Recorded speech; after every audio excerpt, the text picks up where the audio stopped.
Hello everyone, welcome to a new video in the channel. We are going to talk about the essay The Argentine Writer and Tradition by Jorge Luis Borges, which comes under World Literature 2 paper in PGS3. So Borges is one of the most widely acclaimed writers of our time, and he published many collections of poems, essays and short stories before his death in Geneva in 1986. And he has shared many prizes, for example, the International Publishers Prize with Samuel Beckett, the Ingram Merrill Foundation, who granted him the Annual Literary Award in 1966 for his outstanding contribution to literature. And in 1971, Columbia University awarded him the first of many degrees of Doctor of Letters that he was to receive from English-speaking world. So these are some of the awards that he have been awarded, and he has also written several other works. This work that we are going to learn, The Argentine Writers and Tradition, it is actually a lecture that was delivered in 1951 Colegio Libre de Estudios Superiores in Buenos Aires. So this is a lecture primarily, and originally this is a lecture that was later written down and published as an essay. And in it he mainly questions the assumption that in order to be genuine, the Argentine writers must follow the stylistic and thematic norms as exemplified in Goethe literature. So let's get into the essay. എസ്സേയിൽ മെയിനായിട്ട് പറയുന്നത് ഈ ഒരു കാര്യമാണ്. ഗോച്ചസ്ക് literature എന്നുള്ളൊരു literature ഉണ്ട്. അതെന്താണ്? ഒരു literary movement ആണ്. ഗോച്ചസ്, അതായത് സ്കിൽഡ് ഹോഴ്സ്മെൻ ഓഫ് അർജൻറ്റൈൻ, അവരുടെ കുറച്ച് വർക്ക്സ്, അവരെക്കുറിച്ച് പറയുന്ന വർക്ക്സ്, അങ്ങനെ അതിൽ നിന്ന് ഉരുത്തിരിഞ്ഞ് വന്ന 1817 to 1820 വരെ പ്രോമിനൻ്റ് ആയിരുന്ന ഒരു ലിറ്റററി മൂവ്മെൻ്റ് ആണ് ഗോച്ചസ്ക് ലിറ്ററേച്ചർ. അത് മെയിനായിട്ട് ഉറുഗ്വേ, അർജൻറ്റീന, സൗത്ത് ബ്രസീലിലൊക്കെ ആയിരുന്നു പോപ്പുലറായിട്ടുണ്ടായിരുന്നത്. അപ്പോൾ വന്നിട്ട് ഒരു പോപ്പുലറായിട്ടൊരു അസംഷൻ എന്ന് പറയുന്നത് ഈ ഗോച്ചസ് ലിറ്ററേച്ചർ മാത്രമേ ഒരു അർജൻറ്റൈൻ റൈറ്റർ ഫോളോ ചെയ്യാൻ പാടുള്ളൂ, വേറെ ഒന്നും തന്നെ എഴുതാൻ പാടില്ല അല്ലെങ്കിൽ ഫോളോ ചെയ്യാൻ പാടില്ല. കാരണം എന്താണ്? അത് അർജൻറ്റൈൻ അല്ല. ഈ ഒരു ഗോച്ചസ് ലിറ്ററേച്ചർ മാത്രമാണ് ട്രൂ അർജൻറ്റൈൻ ലിറ്ററേച്ചർ എന്നൊരു രീതിയിലുള്ളൊരു അസംഷൻ ഉണ്ടായിരുന്നു. പക്ഷെ ബോർജസ് ഇവിടെ അതിനെ എല്ലാം കോൺട്രഡിക്റ്റ് ചെയ്യുന്നുണ്ട്. അതിൻ്റെ കാരണങ്ങളും ഉദാഹരണങ്ങളും സഹിതം അദ്ദേഹം അതിനെ കോൺട്രഡിക്റ്റ് ചെയ്യുന്നുണ്ട്. അതെന്തൊക്കെയാണെന്നാണ് നമ്മൾ ഈ ഒരു ആദ്യം ലെക്ചർ ആയിരുന്ന ഇപ്പോൾ എസ്സേയുടെ രൂപത്തിൽ പബ്ലിഷ് ആയിട്ടുള്ള ഈ ഒരു വർക്കിൽ നമ്മൾ നോക്കുന്നത്.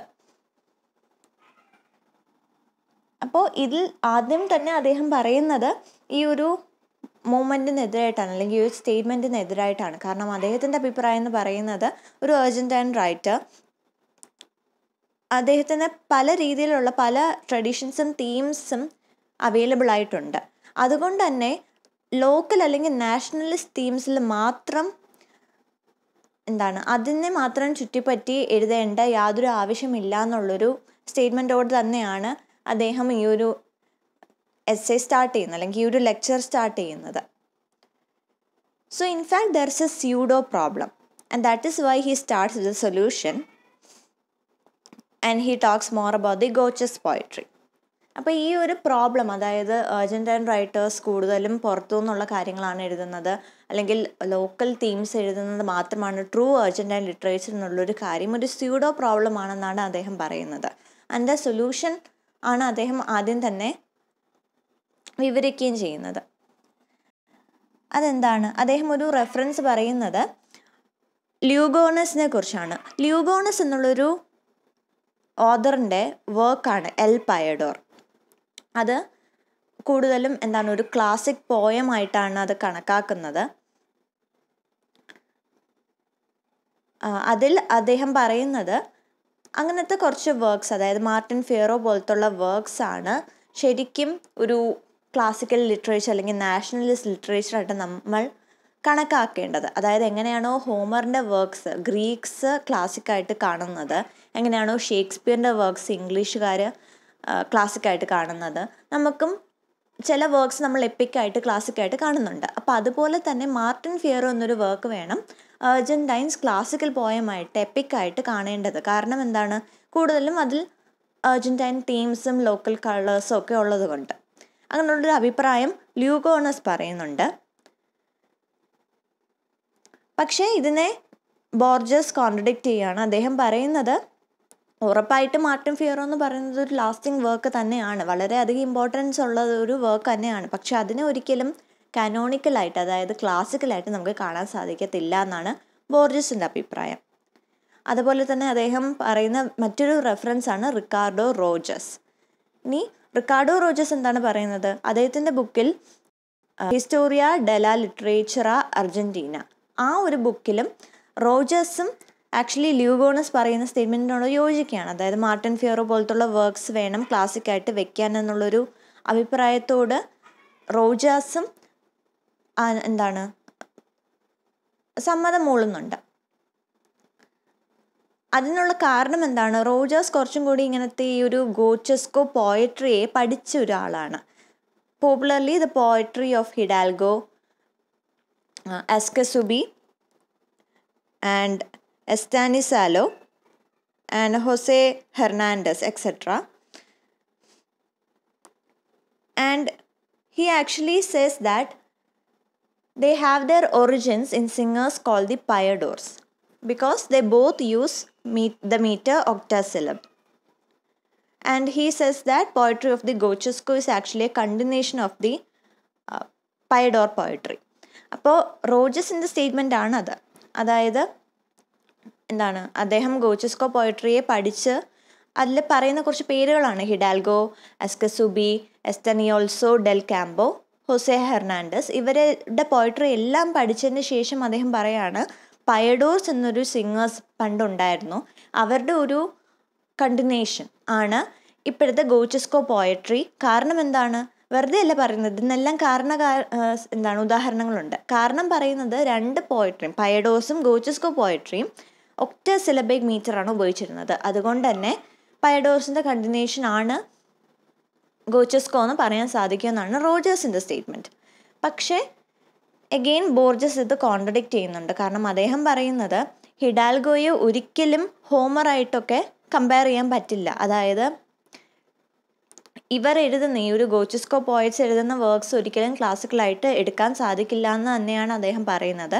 അതിന് ഒരു കാരണം അദ്ദേഹം പറയുന്നത്, ഇപ്പോൾ ഹിഡാൽഗോയുടെ വർക്ക് തന്നെ എടുക്കുകയാണെങ്കിൽ അവിടെ എപ്പോഴും ഒക്ട സിലബിൾ അല്ല ഉപയോഗിച്ചിരുന്നത്, 11 സിലബിൾസ് ഉപയോഗിച്ചിരുന്ന ഒരു കേസുണ്ട്. അപ്പോൾ അങ്ങനെ വരുമ്പോൾ എന്താ സംഭവിക്കുന്നത്, ഒറിജിനൽ പയഡോർസ് ഒരിക്കലും 11 സിലബിൾസ് ഉപയോഗിച്ചിട്ടില്ല. കാരണം അവരുടെ ഒരു വിശ്വാസത്തിൽ അങ്ങനെ ഒരു സിലബിൾ ഉപയോഗിക്കുന്നത് ഡിസ്ഹാർമണി ഉണ്ടാകുമെന്നുള്ളത് കൊണ്ട് തന്നെ അവർ ട്രൂ ആയിട്ട് ഒക്ട സിലബിൾ മാത്രമാണ്, 8 സിലബിൾസ് ഒക്ട സിലബിൾ മാത്രമാണ് അവർ ഫോളോ ചെയ്തിരുന്നത്, ഒറിജിനൽ പയഡോർസ്. പക്ഷേ ഇപ്പോഴത്തെ ഗോച്ചസ്കോ പോയട്രി എന്താണ് ചെയ്യുന്നത്, അവർ രണ്ടും ഉപയോഗിക്കുന്നുണ്ട്. ഒരു എക്സാമ്പിളാണ് ഹിഡാൽഗോയുടെ ഒരു വർക്ക് എന്താണ് 11 സിലബിൾസ് ഉള്ളത്. അപ്പോൾ ഇങ്ങനെ ഒരു എക്സാമ്പിൾ നിലനിൽക്കെ പയഡോസിൻ്റെ കണ്ടിന്യൂഷൻ തന്നെയാണ് ഗോച്ചസ്കോ എന്ന് 100% ആയിട്ട് എങ്ങനെ പറയാൻ സാധിക്കുമെന്നാണ് ബോർജസ് ചോദിക്കുന്നത്. And then he move on to cite the difference between the poetry of the Gochos, which is the modern poetry, and the Gochesco poetry, it's called the popular poetry, which is the original. Okay. അപ്പോൾ ആ ഒരു difference വരുന്നുണ്ട്. ഗോച്ചസ്കോ poetry എന്ന് പറയുന്നത് ഞാൻ പറഞ്ഞു ആ ഒരു ലിറ്റററി മൂവ്മെൻ്റ് ആണ് ഗോച്ചസിൻ്റെ. അതുപോലെ തന്നെ ഗോച്ചോസ് പോയട്രി എന്ന് പറയുന്നത് ആ ഒരു ലിറ്റററി മൂവ്മെൻറ്റിനെ ഇമിറ്റേറ്റ് ചെയ്തുകൊണ്ട് മോഡേൺ പോയട്രി വന്നിട്ടുണ്ട്. അതിനെയാണ് മോഡേൺ ആയിട്ടുള്ള പോയട്രിയാണ് ഗോച്ചോസ് പോയട്രി. അതിന് തമ്മിലുള്ള ഡിഫറൻസ് ആണ് അദ്ദേഹം പിന്നീട് പറയുന്നത്. ആദ്യം തന്നെ അദ്ദേഹം പറയുന്നൊരു ഡിഫറൻസ് എന്ന് പറയുന്നത് എന്താണ്, മാർട്ടിൻ ഫിയറോ, പൊളീനോ ലുസേറോ, ഫോസ്റ്റോ പോലത്തുള്ള വർക്ക്സ് എല്ലാം പണ്ടത്തെ ആ ഒരു ഏൻഷ്യൻ വർക്ക്സ് ആയിട്ട് ഏതെങ്കിലും ഒരു വർക്കായിട്ട് കമ്പയർ ചെയ്താൽ തന്നെ ഈ ഒരു ഡിഫറൻസ് നമുക്ക് മനസ്സിലാക്കാൻ പറ്റും എന്നൊരു കാര്യം പറഞ്ഞുകൊണ്ടാണ് അദ്ദേഹം എന്തൊക്കെയാണ് ഡിഫറൻസ് എന്ന് പറയുന്നത്. ഇപ്പോൾ പോപ്പുലർ പോയട്രി, അതായത് നമ്മുടെ ഏൻഷ്യൻറ്റ് ഗോച്ചസ്കോ പോയട്രിയിൽ നമ്മൾ കാണുന്ന തീംസ് എന്ന് പറയുന്നത് the pain of love and absence, the sorrow of love, etcetera. So കൂടുതലും ഒരു ജനറൽ ആയിട്ടുള്ള തീംസാണ് ഗോച്ചസ്കോ പോയട്രി, അതായത് ഒറിജിനൽ പോയറ്റ്സ് ഉപയോഗിച്ചിരുന്നത്. ഒരുപാട് നേറ്റീവ് വേർഡ്സും ഉപയോഗിച്ചിരുന്നു. അതുകൊണ്ട് തന്നെ ഒരു ആർക്കും വേണമെങ്കിലും ആ ഒരു വർക്ക് എളുപ്പം മനസ്സിലാക്കാൻ സാധിക്കും. പക്ഷേ മോഡേൺ പോയിട്രി വരുമ്പോൾ എന്താണ് സംഭവിക്കുന്നത്? ഞാൻ പറഞ്ഞു ഓൾറെഡി അത് കഴിഞ്ഞു പോയ ആ ഒരു ലിറ്റററി മൂവ്മെൻറ്റിൻ്റെ ഒരു ഇമിറ്റേഷനാണ്. അതുകൊണ്ട് തന്നെ അവർ കൂടുതലും ഒരു പോപ്പുലർ ലാംഗ്വേജ് ഉണ്ടാക്കിയെടുക്കാനാണ് ശ്രമിച്ചത്. അതുകൊണ്ട് തന്നെ ഒരു ആർട്ടിഫിഷ്യാലിറ്റി അവരുടെ വർക്ക്സിൽ നമുക്ക് കാണാൻ സാധിക്കും. അതുകൊണ്ട് തന്നെ അത് മനസ്സിലാക്കിയെടുക്കാനും ബുദ്ധിമുട്ടുണ്ട്. അതിൻ്റെ ഒരു സ്റ്റേറ്റ്മെൻറ്റ് അദ്ദേഹം പറയുന്നത് ഈ ഒരു സെൻറ്റൻസ് ആണ്. അതായത് ഇപ്പോൾ ഒരു കൊളംബിയനോ ഒരു മെക്സിക്കനോ ഒരു സ്പെയിനിയാർഡിനോ പയഡോർസ്, അതായത് നമ്മുടെ ഏൻഷ്യൻറ്റ് ഒറിജിനൽ പോയട്രി എളുപ്പം മനസ്സിലാക്കാൻ സാധിക്കും. പക്ഷേ ഇപ്പോഴത്തെ പോയട്രി അത് വായിക്കണമെങ്കിൽ പോലും ഒരു ഗ്ലോസറിയുടെ ആവശ്യമുണ്ടെന്നാണ് ബോർജസ് പറയുന്നത്. അതായത് അത് അത്രമാത്രം ഡിഫിക്കൽട്ടാണ്. ഇമിറ്റേറ്റ് ചെയ്തിരുന്നു എന്നുള്ളൊരു ഘടകം മാത്രമേ ഉള്ളൂ. പക്ഷേ ബാക്കിയെല്ലാം തന്നെ ആർട്ടിഫിഷ്യലാണ്, ഡിഫിക്കൽട്ടാണ് എന്നുള്ള രീതിയിൽ ആണ് ബോർജസ് പറയുന്നത്. ഇതാണ് ഇവർ തമ്മിലുള്ള മെയിൻ ഡിഫറൻസ്. അതിനുശേഷം അദ്ദേഹം പറയുന്നത് ആദ്യത്തെ ഗോച്ചസ്കോ കമ്പോസിഷൻ എന്ന് പറയുന്നത് ബാലഡ്സ് ഓഫ് ബാർട്ടലോം ഹിഡോൾഗോ ആണ്. അതിൽ നിന്നും അദ്ദേഹം പറയുന്ന ഒരു കാര്യമെന്ന് പറയുന്നത് അതിൽ കൂടുതലും അർജന്റൈൻ തീംസ് ആണ് നമുക്ക് കാണാൻ സാധിക്കുന്നത്. അവിടുത്തെ നെയ്ബർഹുഡും അങ്ങനത്തെ കാര്യങ്ങളൊക്കെയാണ് കൂടുതലും കാണാൻ പറ്റുന്നത്. അതുകൊണ്ടാണ് ഈ ഒരു ഇങ്ങനത്തെ വർക്ക്സിനെ ട്രൂ അർജന്റൈൻ എന്ന് വിളിക്കാനുള്ളൊരു ടെൻഡൻസി വരുന്നത്. കാരണം അങ്ങനെയുള്ളൊരു അസംഷനാണ്. ഏത് വർക്കിലാണോ അർജന്റൈൻ തീംസ് ഏറ്റവും കൂടുതലുള്ളത്, ഏതിലാണോ നാഷണൽ തീംസ് കൂടുതലുള്ളത്, അതാണ് ആ ഒരു നേഷൻ്റെ അൾട്ടിമേറ്റ് ക്ലാസിക്കലായിട്ടുള്ള വർക്ക്സ് എന്നുള്ളൊരു തെറ്റായൊരു അസംഷൻ അതായിരുന്നു അവിടെ പോപ്പുലർ ആയിരുന്നത്. അതാണ് ബോർജസ് ഈ ഒരു ലെക്ചറിലൂടെ കോൺട്രഡിക്റ്റ് ചെയ്യാൻ ശ്രമിക്കുന്നത്.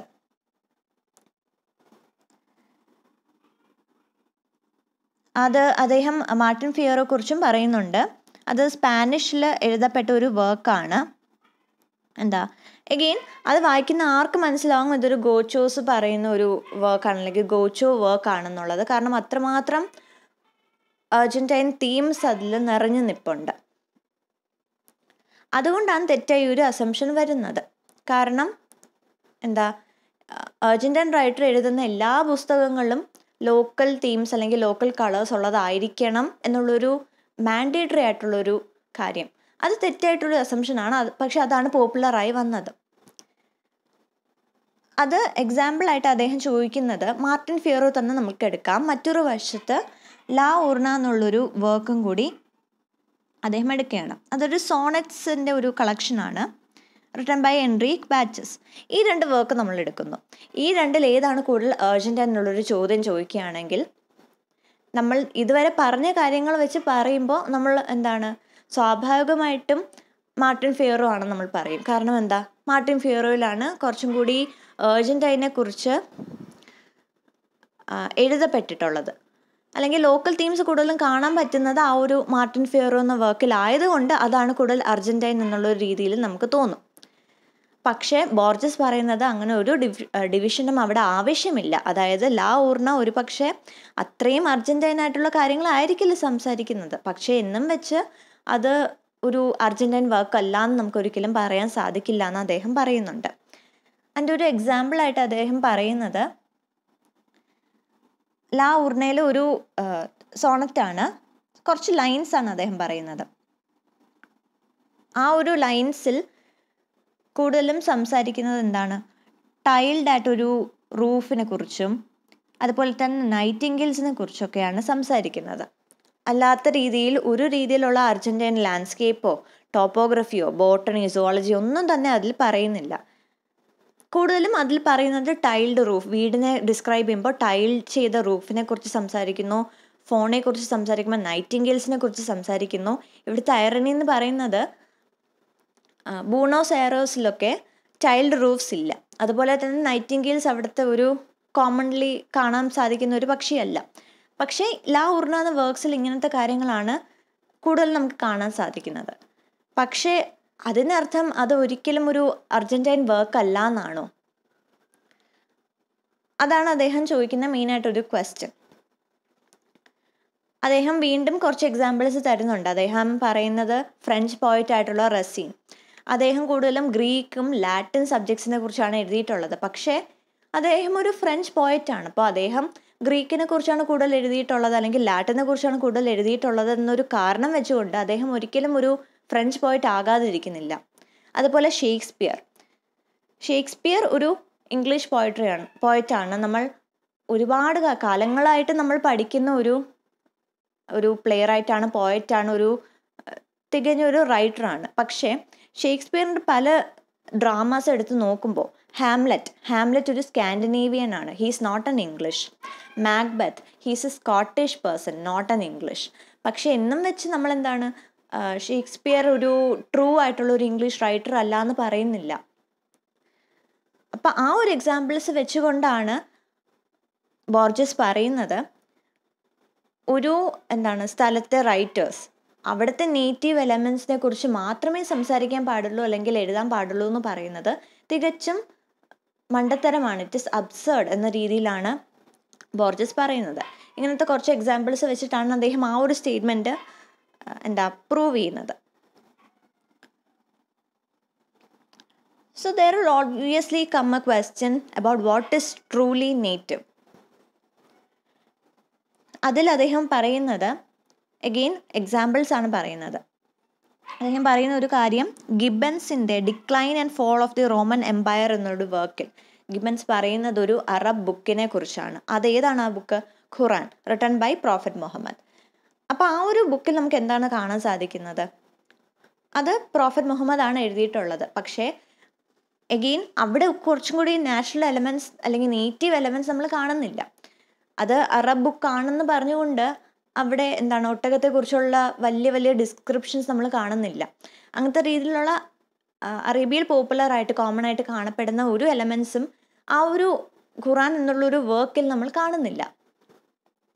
കാരണം എന്താണ്? അത് എഴുതുന്ന ഒരു ക്രിയേറ്ററിനെ സംബന്ധിച്ചിടത്തോളം അതൊന്നും എക്സ്ട്രോർഡിനറി അല്ല. ഒരു പക്ഷേ നമുക്ക് അത് അത്തരം കാഴ്ചകൾ എക്സ്ട്രോർഡിനറി ആണ്, കാരണം നമുക്കിവിടെ കോമൺ ആയിട്ട് കാണാൻ സാധിക്കാത്തത് കൊണ്ട്. പക്ഷെ ആ ഒരു റൈറ്ററിനെ സംബന്ധിച്ചിടത്തോളം അതൊരിക്കലും ഒരു കോമൺ ആയിട്ടുള്ളൊരു എക്സ്ട്രോർഡിനറി ആയിട്ടുള്ളൊരു കാര്യമല്ലാത്തത് കൊണ്ട് തന്നെ അതിനെക്കുറിച്ച് എഴുതണമെന്ന് എവിടെയും ഒരു റൂളില്ല. ആ ഒരു എക്സാമ്പിൾ പറഞ്ഞുകൊണ്ടാണ് ബോർജസ് പറയുന്നത് ലോക്കൽ കൾച്ചേഴ്സും ലോക്കൽ റൈറ്റേഴ്സും പ്രോഫറ്റ് മുഹമ്മദിനെ തന്നെ പോലെ ആയിരിക്കണം. അതായത് ഒരു ലോക്കൽ കളേഴ്സ് അല്ലെങ്കിൽ ലോക്കൽ തീംസ് മാത്രം ഉണ്ടെങ്കിലേ ഒരു വർക്ക് നേറ്റീവ് ആകത്തുള്ളൂ. അല്ലെങ്കിൽ ഏത് വർക്കിലാണോ നേറ്റീവ് എലമെൻറ്റ്സ് ഉള്ളത് അത് മാത്രമേ ഒരു നേറ്റീവ് വർക്കായിട്ട് എടുക്കാൻ സാധിക്കത്തുള്ളൂ എന്ന് പറയുന്നത് ഒരു തെറ്റായിട്ടുള്ളൊരു അസംഷൻ ആണോ ഉള്ള ഒരു രീതിയിലാണ് അദ്ദേഹം പറയുന്നത്. അതിൻ്റെ എക്സാമ്പിളാണ് അദ്ദേഹം ഈ കാര്യങ്ങളെല്ലാം തന്നെ പറയുന്നത്. And then he gives his own work as an example. അദ്ദേഹം ഒരു വർക്ക് എഴുതുന്നുണ്ട്, ഡെത്ത് ആൻഡ് കോമ്പസ് എന്ന് പറയുന്നത്. അതിൽ അദ്ദേഹം ഒരു ബൂണോസ് എയറോസിനെ കുറിച്ചുള്ളൊരു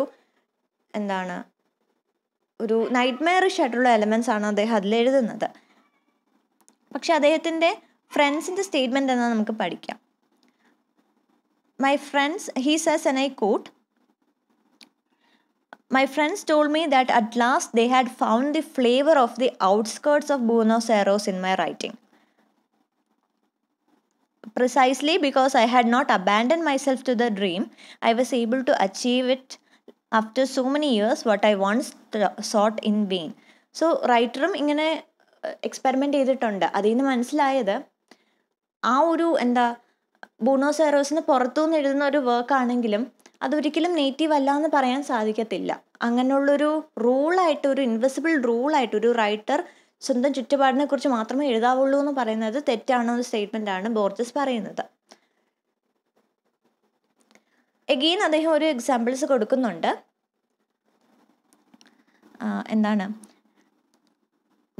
ഗിറാൾഡസ് എഴുതിയിട്ടുള്ള ഡോൺ സെഗുണ്ടോ സോംബ്ര എന്നുള്ളൊരു വർക്ക്. അത് നാഷണലിസ്റ്റ് തന്നെ എടുത്തുയർത്തിയിട്ടുള്ളൊരു വർക്കാണ്, അതായത് നാഷണൽ ബുക്കായിട്ട് തന്നെ കൺസിഡർ ചെയ്യുന്ന ഒരു വർക്കാണ്. പക്ഷെ ആ ഒരു വർക്ക് എടുത്ത് നോക്കുമ്പോൾ തന്നെ അതിൽ റുഡ്യാർഡ് കിപ്ലിൻ്റെ കിം, അതുപോലെ തന്നെ മാർക്ക് ട്വെയിൻ്റെ ഹക്കിൾബെറി ഫിൻ, ഇതിൻ്റെ എല്ലാം ഇൻഫ്ലുവൻസ് ആ ഒരു ബുക്കിൽ കാണാൻ സാധിക്കുന്നുണ്ട്. അതായത് ഗോച്ചസ്കോ റൈറ്റേഴ്സോ അർജന്റൈൻ എലമെൻസ് ആയിട്ട് യാതൊരു ബന്ധവുമില്ലാത്ത വർക്ക്സിൻ്റെ ഇൻഫ്ലുവൻസ് നമുക്ക് ആ ഒരു ഡോൺ സെഗുണ്ട സോംബ്രയിൽ കാണാൻ സാധിക്കുന്നുണ്ട്. അപ്പോൾ അതിൽ മനസ്സിലാക്കുന്നത് ഒരു രീതിയിൽ ഒരു ഇൻ്റർ ടെക്സ്ച്വാലിറ്റി നമ്മൾ പറയും. പല വർക്ക്സിൻ്റെ ഒരു ഇൻഫ്ലുവൻസ് അല്ലെങ്കിൽ പല റൈറ്റേഴ്സിൻ്റെ ഒരു ഇൻഫ്ലുവൻസ് ഒരു വർക്കിൽ നമുക്ക് കാണാൻ സാധിക്കുന്നു. അതിൻ്റെ ഒരു എക്സാമ്പിളാണിത്. അപ്പം ആ ഒരു എക്സാമ്പിൾ എടുത്തുകൊണ്ടാണ് ബോർജസ് പറയുന്നത്, നിങ്ങൾ പറയുന്നു അർജന്റൈൻ റൈറ്റേഴ്സ് അർജന്റൈൻ തീംസ് മാത്രമേ എഴുതാൻ പാടുള്ളൂ എങ്കിൽ നാഷണലിസ്റ്റുകാർ എടുത്തുയർത്തിയിട്ടുള്ള ഈ ഒരു ഡോൺ സെഗുണ്ടോ സോംബ്ര എന്നൊരു വർക്ക്, അതിൽ പല റൈറ്റേഴ്സിൻ്റെയും പല വർക്ക്സിൻ്റെയും അർജന്റൈൻ അല്ലാത്ത വർക്ക്സിൻ്റെ റൈറ്റേഴ്സിൻ്റെ ഇൻഫ്ലുവൻസ് ഉണ്ട്. എന്നിട്ടും അത് നാഷണൽ ബുക്കായിട്ട് നിങ്ങൾ ഉയർത്തുന്നു. അപ്പോൾ ഒരു അർജന്റൈൻ റൈറ്റർ ആ ഒരു ലോക്കൽ തീംസിൽ നിന്നുകൊണ്ട് മാത്രമേ എഴുതാൻ പാടുള്ളൂ എന്ന് പറയുന്നത് ഇറ്റ്സ് റിയലി ഐറോണിക്കൽ. അങ്ങനെ ഒരു സ്റ്റേറ്റ്മെൻറ്റ് അദ്ദേഹം പറയുന്നുണ്ട്. അങ്ങനെയാണ് അദ്ദേഹം ആ ഒരു കോൺട്രഡിക്ഷൻ പ്രൂവ് ചെയ്യുന്നത്. രണ്ടാമതൊരു കാര്യം അദ്ദേഹം പറയുന്നത് writers must avail themself to the influence of Spain. ഇതിൽ മെയിനായിട്ട് പറയുന്നൊരു കാര്യം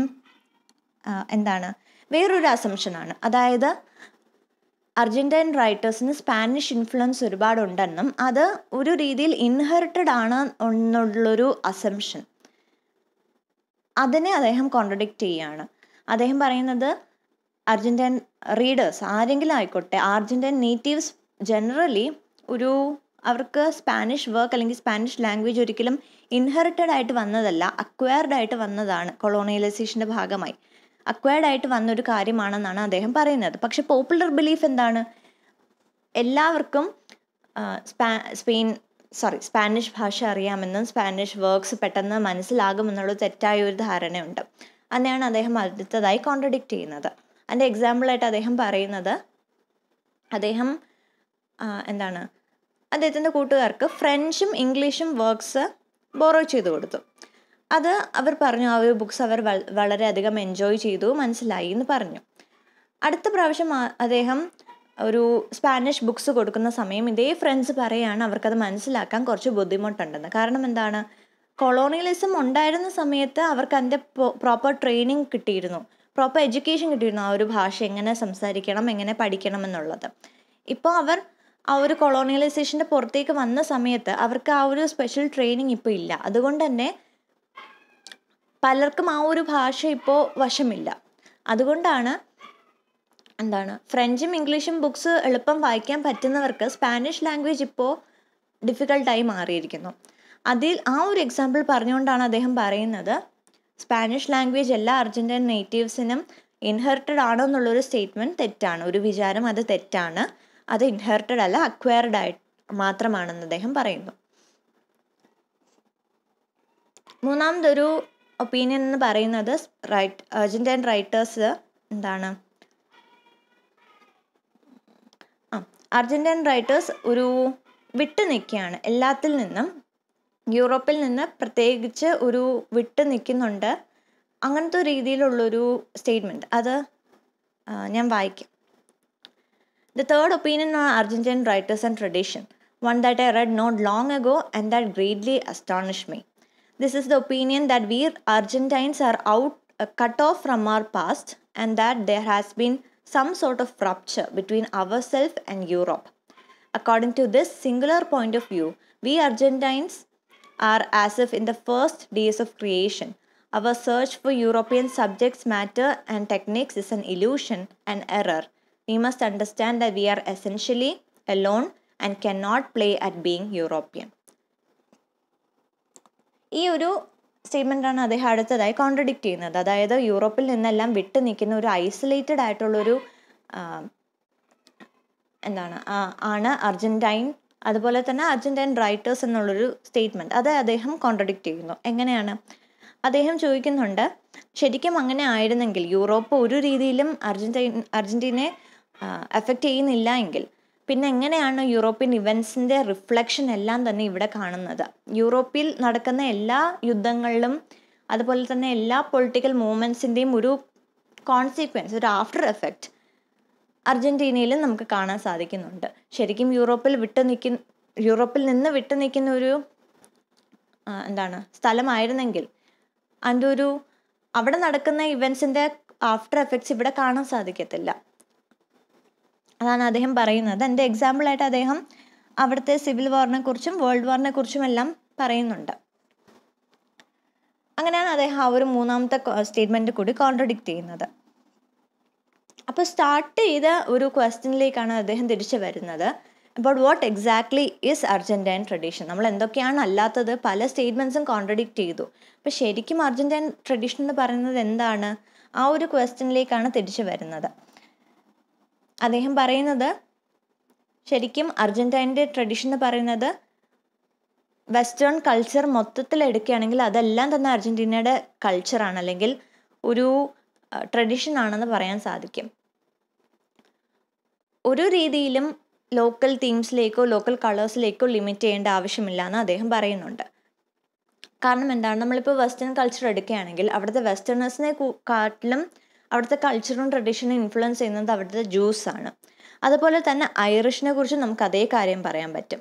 അതുകൊണ്ട് തന്നെ അർജന്റൈൻസും ഈ ഒരു ആറ്റിറ്റ്യൂഡ് വേണം എടുക്കാൻ എന്നാണ് അദ്ദേഹം പറയുന്നത്. അതായത് ഒരിക്കലും ലിമിറ്റ് ചെയ്യേണ്ട ആവശ്യമില്ല, ഫുൾ വെസ്റ്റേൺ കൾച്ചറും അവരുടേതാണ്.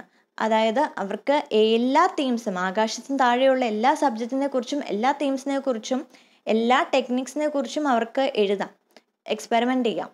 ആ ഒരു റിയലൈസേഷൻ വേണമെന്നും അങ്ങനത്തെ ഒരു എക്സ്പെരിമെൻറ്റേഷൻ വേണമെന്നുമാണ് അദ്ദേഹം പറയുന്നത്.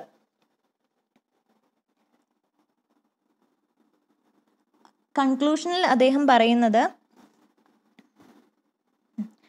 Everything we Argentine writers will belong to Argentine tradition in the same way that the use of Italian subject belongs to the tradition of England through the works of Chaucer and Shakespeare. അതിലൂടെ അദ്ദേഹം പറയുന്നത് എന്താണ്, Chaucer, Shakespeare ഞാൻ പറഞ്ഞു, അവരെല്ലാം തന്നെ true ആയിട്ടൊരു English works അല്ല എഴുതിയിരുന്നത്. അവർ ഇംഗ്ലീഷ്മെൻ ആണെങ്കിലും ഒരിക്കലും അവരുടെ കഥകൾ ബ്രിട്ടനെ കുറിച്ച് മാത്രമായിരുന്നില്ല. അവരുടെ സബ്ജക്ട്സ് പലരും പല നാഷണാലിറ്റിയിൽ നിന്നായിരുന്നു, തീംസും പല രീതിയിലുള്ള തീംസ് ആയിരുന്നു, പല ടെക്നിക്സും ആയിരുന്നു. പക്ഷേ അവരെ ഒരിക്കലും ഇംഗ്ലീഷ് സ്പീക്കിംഗ് വേൾഡ് തള്ളിക്കളയുന്നില്ല. അവർ വേറെ പല തീംസ് എഴുതിയെന്ന് പറഞ്ഞുകൊണ്ട് അവരെ ഒരിക്കലും തള്ളിക്കളയുന്നില്ല. അതുപോലെ തന്നെ വേണം അർജന്റൈൻ റൈറ്റേഴ്സും ഇങ്ങനത്തെ രീതിയിൽ പല സബ്ജക്ട്സും തീംസും വെച്ച് എക്സ്പെരിമെൻ്റ് ചെയ്യണമെന്ന് അദ്ദേഹം പറയുന്നത്. പിന്നീട് അദ്ദേഹം പറയുന്നു ഒരിക്കലും നമുക്ക് ഒരു റൈറ്ററിന് ഒരു പ്രീ കൺസീവ്ഡ് നോഷൻ ഉപയോഗിച്ച് എഴുതാൻ സാധിക്കത്തില്ല. നമ്മൾ എന്താണോ എഴുതുന്ന സമയം നമ്മൾ എന്താണോ എഴുതാൻ ഉദ്ദേശിക്കുന്നത് അത് തന്നെ വേണം ആ ഒരു ബുക്ക് പൂർത്തിയാകുന്ന സമയം അതേ ഐഡിയ തന്നെ നിലനിൽക്കണമെന്ന് നമുക്ക് നിർബന്ധം പിടിക്കാൻ സാധിക്കത്തില്ല. അതിൻ്റെ എക്സാമ്പിളായിട്ട് അദ്ദേഹം പറയുന്നതാണ് റുഡിയാർഡ് കിപ്ലിംഗ്. അദ്ദേഹത്തിൻ്റെ ഒരു ആഗ്രഹം എന്ന് പറയുന്നത് ഒരു സെറ്റായിട്ടുള്ളൊരു പൊളിറ്റിക്കൽ ഐഡിയൽസ് ഉണ്ട് അദ്ദേഹത്തിന്, അതിൽ നിന്നുകൊണ്ട് എഴുതണമെന്നായിരുന്നു അദ്ദേഹത്തിൻ്റെ ആഗ്രഹം. പക്ഷേ അദ്ദേഹത്തിൻ്റെ മരണം എത്തുന്ന സമയത്ത് അദ്ദേഹം പറയുന്ന ഒരു സ്റ്റേറ്റ്മെൻ്റ് ആണ്, the true essence of a writer's work is usually unknown by the writer. അതായത് ഞാൻ നേരത്തെ പറഞ്ഞ സ്റ്റേറ്റ്മെൻറ്റ് തന്നെയാണ്, ഓരോ റൈറ്റേഴ്സിനും അവരുടേതായിട്ടുള്ളൊരു പൊളിറ്റിക്കൽ ഐഡിയൽസ് കാണും, അല്ലെങ്കിൽ അവരുടേതായ കുറച്ച് ബിലീവ്സ് കാണും. പക്ഷേ ആ ഒരു സെറ്റിൽ നിന്നുകൊണ്ട്, ആ ഒരു ബൗണ്ടറിയിൽ നിന്നുകൊണ്ട് മാത്രമേ എഴുതാൻ സാധിക്കത്തുള്ളൂ എന്ന് പറയുന്നത് ഒരു തെറ്റായിട്ടുള്ളൊരു സ്റ്റേറ്റ്മെൻ്റ് ആണ്. കാരണം ഒരു പുസ്തകം എഴുതാൻ തുടങ്ങുന്നത് അങ്ങനത്തെ വിചാരണ കൊണ്ടായിരിക്കാം, പക്ഷേ ആ ഒരു ബുക്ക് പൂർത്തിയാകുന്ന സമയം പല രീതിയിലുള്ള ഇൻ്റർടെക്സ്ച്വാലിറ്റി നമുക്കതിൽ കാണാൻ സാധിക്കും. അപ്പോൾ ഒരു പ്രീ കൺസീവ്ഡ് ആയിട്ടൊരു ഐഡിയ വെച്ച് ഒരിക്കലും ഒരു റൈറ്ററിന് എഴുതാൻ സാധിക്കത്തില്ല എന്നാണ് ആ ഒരു കാര്യം പറയുന്നത്. അഗെയിൻ ഒരു എക്സാമ്പിളായിട്ട് പറയുന്നത് ഗള്ളിവേഴ്സ് ട്രാവൽ. ജോണാത്തൻ സ്വിഫ്റ്റ് ഗള്ളിവേഴ്സ് ട്രാവൽ എഴുതുന്നത് ശരിക്കും ഒരു മാൻകൈൻഡിന് എഗെയിൻസ്റ്റ് ആയിട്ടുള്ളൊരു ഐഡിയ വെച്ചിട്ടാണ്. അത്രയും ഒരു ഫിലോസഫിക്കൽ ആയിട്ടുള്ള ഒരു ഐഡിയ വെച്ചിട്ടാണ് അദ്ദേഹം ഗള്ളിവേഴ്സ് ട്രാവൽ എഴുതാൻ തുടങ്ങുന്നത്. പക്ഷെ അത് പൂർത്തിയാകുന്ന സമയം എന്താണ് നമുക്ക് കിട്ടിയത്? ഒരു ചിൽഡ്രൻസ് ബുക്ക്, ഒരു നമുക്ക് ട്രാവൽ ലിറ്ററേച്ചർ എന്നൊക്കെ പറയാൻ പറ്റുന്ന ചിൽഡ്രൻസ് ബുക്കാണ് എൻ്റെ അവസാനം നമുക്ക് കിട്ടിയത്. ഈ രണ്ട് എക്സാമ്പിൾസ് ആണ് അദ്ദേഹം ഈ ഒരു സ്റ്റേറ്റ്മെൻറ്റ് പ്രൂവ് ചെയ്യാൻ വേണ്ടി തരുന്നത്. So in conclusion he says that he repeats that the Argentine writers particularly, must not be afraid. They must believe that the universe is their birthright and try out every subject. They shouldn't confine themselves to what is Argentine in order to be Argentine, because it is either our inevitable destiny to be Argentine, in which case they will do whatever they need to do. So he actually believes that if they lose themselves to this wrong assumption that they should only stick to the local themes or local subjects, they actually lose their place in the universe. അങ്ങനത്തെ രീതിയിൽ ഒരു യൂണിവേഴ്സിലുള്ള എല്ലാം തന്നെ അവരുടെ birth right ആണെന്ന് ഞാൻ നേരത്തെ പറഞ്ഞ പോലെ തന്നെ ആകാശത്തിന് താഴെയുള്ള എന്ത് സബ്ജക്റ്റും എന്ത് തീംസും എന്ത് ടെക്നിക്സും എല്ലാം തന്നെ അവർക്ക് എഴുതാനും എക്സ്പെരിമെൻ്റ് ചെയ്യാനുള്ള എല്ലാ അവകാശവും അർജന്റൈൻ റൈറ്റേഴ്സിനുണ്ട്. ഈ ഒരു റിയലൈസേഷൻ എല്ലാ റൈറ്റേഴ്സിനും വേണമെന്നുള്ളൊരു സ്റ്റേറ്റ്മെൻറ്റോടെയാണ് അദ്ദേഹം ഈ ഒരു ലെക്ചർ കൺക്ലൂഡ് ചെയ്യുന്നത്. Okay, so that's the end of the essay. I hope this was understandable. If yes, do like the video and share your comments as well. And thank you for listening to me all this while, and I'll see you in the next video. Thank you.